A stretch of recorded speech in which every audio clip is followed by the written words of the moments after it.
Welcome back to WTOL 11 Your Day. Did you know every 47 seconds a child is abused or neglected?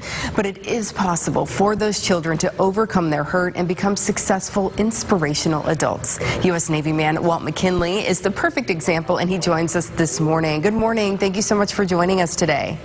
Good morning, Amanda. Thank you for having me on. I'm excited about this. Absolutely. It's such an important topic, and we want to raise awareness and get the word out, but also, inspire folks and bring hope to kids and adults as well who maybe have had a similar history. First of all, tell us a little bit about your story. So my story really started horrifically. I was abused by every adult that I came into contact with until I was 16. And I really tell my story to give people hope and inspiration that their history doesn't define their legacy, because my story is not about the trauma. It's really about the triumph and the comeback. Yeah, talk about your comeback, some of your successes that you've obtained and achieved over the years. Thanks for asking that. I appreciate it. Yeah, So I testified against my father in court at 16 years old, which was the first time I was ever able to really defend myself as a child. And so that really started my comeback. My aunt took me in. She gave me the love for the first time that I had never received. I ended up doing 20 years in the Navy, retiring as an intelligence officer, going into corporate America, doing well there, being an executive in a Fortune 3. And now I've dedicated my life to building a community of warriors focused on becoming a lighthouse in the dark, not only for themselves, but for other people.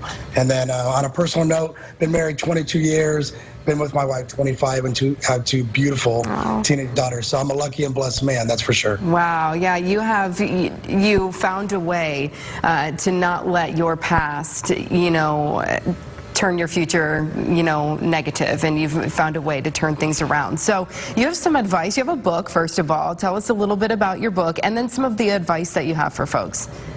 Yeah, so I wrote my memoir, Monsters in My House, A True Story, and the picture on the front is my view as a child being thrown and locked in a basement. And I really wrote that to tell people you can literally go from being locked in a basement to living a life full of abundance. And the last chapter, I put my 4 keys to living an extraordinary life, and those are the keys that I personally used to let go of that pain that was sitting just inside my chest and in my soul from the trauma I've been through, and really fill that same space with love so that I can step into life's abundance and happiness and break the generational cycle of abuse that continues to happen 78% of the time in families. Wow, that's a big number. So yeah, if we could find a way to break that cycle, and that is so important. You had your 4 keys and your 4 pieces of advice, and one of them I think is interesting is speaking your truth. So you want to make sure that you get out there and you talk with someone about your experiences.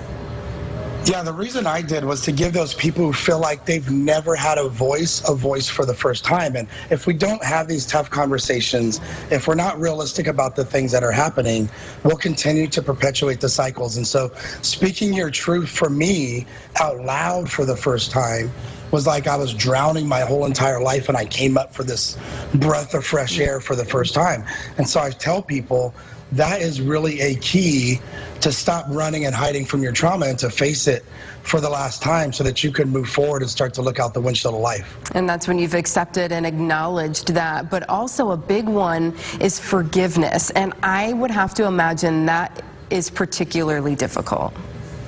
Amanda, that's a great point, and it really was for me. That was the hardest piece for me. But when I realized hurt people hurt other people, and those people who abused me, all of them who abused me, had been abused as children, and because they never resolved the emotion and the trauma they went through, they transferred that generationally to me. I knew that I had to stand up and take a stand and do something different. And I knew that forgiveness ultimately was for me, so that I can let go of the pain that I was holding on to and the anger I was holding on to, so that I didn't transfer that to my wife and kids and the people around me. So that was tough. Yeah. But let me tell you, that key is healing in a way unlike any other. It's such an inspirational story, and I thank you so much for joining us this morning to share that and provide that hope. For people who would like to get your book, where can they get it? They can get it on Amazon, they can get it on Barnes & Nobles, or they can go to my website and get a copy there. Very good. Well, thank you so much for joining us this morning, and we wish you continued success here in the future. Thank you. Yep, take care. Well, we have much more to come on WTOL 11 Your Day.